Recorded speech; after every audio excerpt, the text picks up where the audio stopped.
Joining us now is Jeremy Quin, who's the chair of the Commons Defence Select Committee. Good to have you on the programme today. Do you welcome the announcement, then, of the 2.5% target by 2030? Very much so. It's necessary.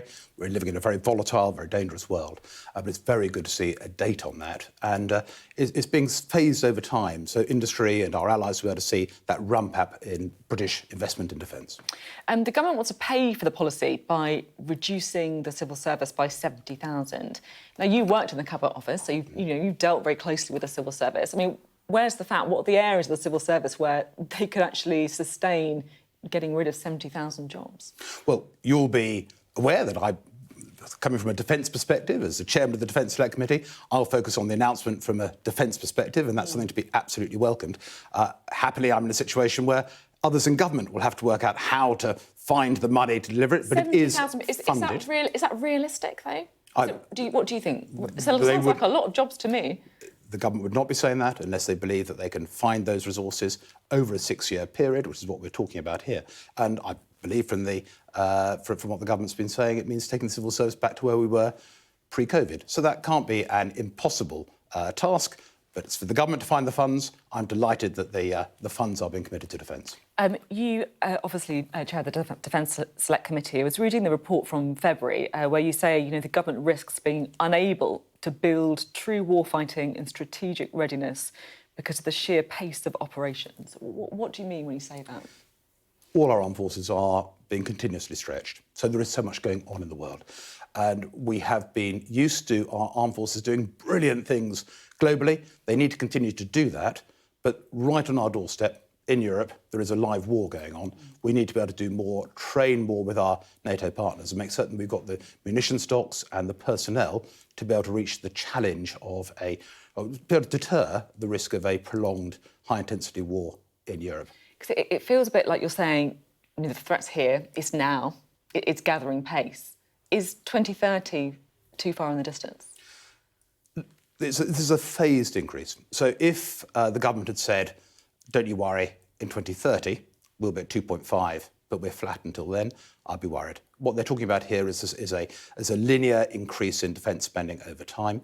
That will actually be helpful for defence. It takes time to place the orders. But if you are sitting in UK industry at the moment, in the defence sector, this is a good green light to invest in capital and invest in R&D. And if you're our NATO partners, this sets a new benchmark. 10 years ago, we were all about 2% of GDP on defence. This shifts that benchmark towards 2.5%. And if we can get that triple whammy of defence from the UK government, defence from investment from industry, and investment from our NATO partners, that will send a really clear message. I guess some might be feeling, is there a risk that we're always slightly behind the pace here? We're playing catch up.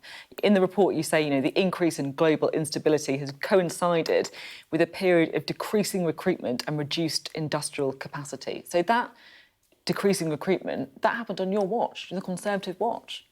You're responsible for it.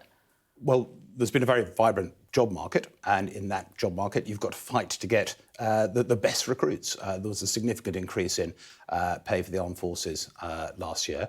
But I think this will be today's announcement will be a really encouraging signal to those considering a career. It feels like you're saying you weren't prepared for this increase in global instability, this period of global instability. So do you take responsibility for it as a party?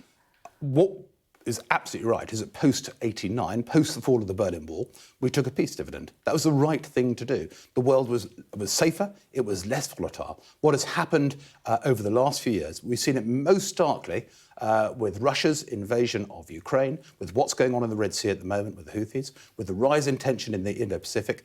That is a signal that we really have to be upping our game on defence, and we're rising to that challenge. How concerned are you about the prospect of Donald Trump being the new President of America potentially pursuing an isolationist policy? We know he's sceptical about NATO. We know that he's unhappy about the fact that, as he sees it, partners in Europe and elsewhere are not paying their way. Well, whoever's in the White House, we in Europe need to be doing our bit as well. So I do think this sends a powerful signal to the US that we in the UK are increasing our commitment to 2.5%. I hope that'll be matched by the likes of Germany and France and others. Do you think they need to do a bit more, other European allies? I think all of us need to be doing more. If the whole of NATO comes up to 2.5%, some are already above it. Poland's above that level. Clearly, the United States is as well. But if all of us get up to 2.5% minimum, that's an extra £140 billion of investment in our mutual defence. I'll ask again, are you concerned at all about Donald Trump in the White House? I think there is a long tradition of the White House ultimately recognising where its true interests lie. It is absolutely in the interests of the United States to have a stable and prosperous Europe. They know that they have helped achieve that through NATO for the last 75 years. I'm certain that whoever is in the White House will recognise the value of that alliance, but it doesn't mean that we can coast. We need to be able to do our bit as well, and today's announcement is part of that. OK, thank you very much indeed. Good to have you on the programme tonight.